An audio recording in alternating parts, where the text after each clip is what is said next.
because he was a good person. And he deserves to go and dig with dignity, not in vain. You know, I don't want his death to be in vain. I want it to be something positive. And so if it even saves one life with this awareness, you know, if I'm able to just reach one person, then that's what I want. It's a strong addiction, and it just gets you, and once you use it once, they say you can't stop. So I truly think that that's what happened. He tried it once and experimented with it and got hooked and couldn't stop. He made friends very, very quickly.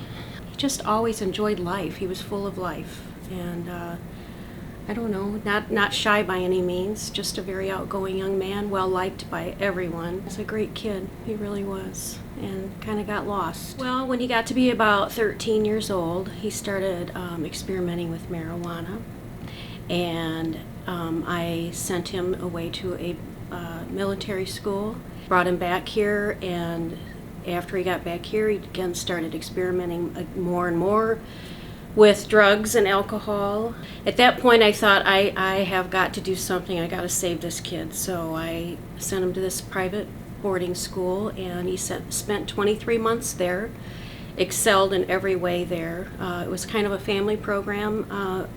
My daughter and my husband and I, we all participated in the program. Went to Mexico several times to visit him. He came back home after 23 months and, he graduated the program and really had a focus on where he was going to go with his life. However, once again, he kind of got mixed up again with drugs. At that point, I still think it was just, experimental kind of things, but it quickly escalated and spiraled out of control. Graduated from high school. On the evening of his graduation, he asked to take the car with one of his childhood friends to go to DeKalb. They took the car, and within 30 minutes of leaving here, he was arrested for marijuana. With that being said, that he graduated from high school, and after that, it was his first arrest, and after that, it just continued to spiral out of control. He'd been in and out of rehabs, in and out of jail, in and out of prison. Countless hours of, trying to save him. And really the bottom line is he needed to save himself, and he couldn't. So he fought very hard to be a better man, fought very hard to be a better daddy to his daughter, and he just never could quite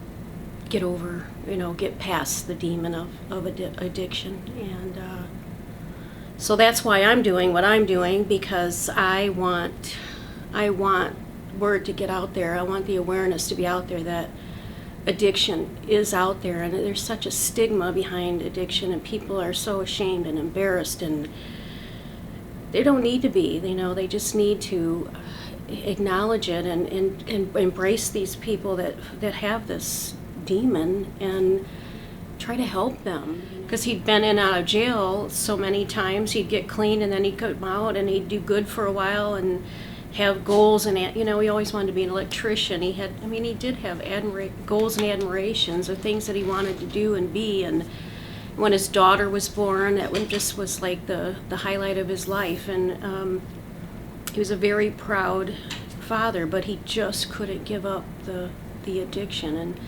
so when I found out it was heroin, and then I found out that he was shooting up, obviously that's when I tried to be a little bit more compassionate and say, we're going to lose you. I tried to talk to him about it and how scared I was. And not every night, but most nights I'd run in and check and make sure he was breathing. I just in my heart felt like, that was probably the moment that I thought, if he uses, I may not see him again, or this might be that cycle again. So he walked out that door that night, and then he called me, and he came back after they supposedly went to this club. Then he called me at 12:15 that evening to come and pick him up from DeKalb at a friend's house. And I picked him up along with his friend, and they went upstairs to bed, and within a couple of hours is when I heard his friend yelling down at me that something was wrong with Kurt, and I needed to come quick. And I ran up there, and that's when I found him and called 911. I think always in the back of my mind, I thought that maybe this might happen, but yet I guess you just still can't believe it, you know. But I know that in my heart that he's in a better place, and I know that he's safe now, and no more demons, no more, you know, drug use, no more fighting that demon of addiction. You know, it's coming up on a year.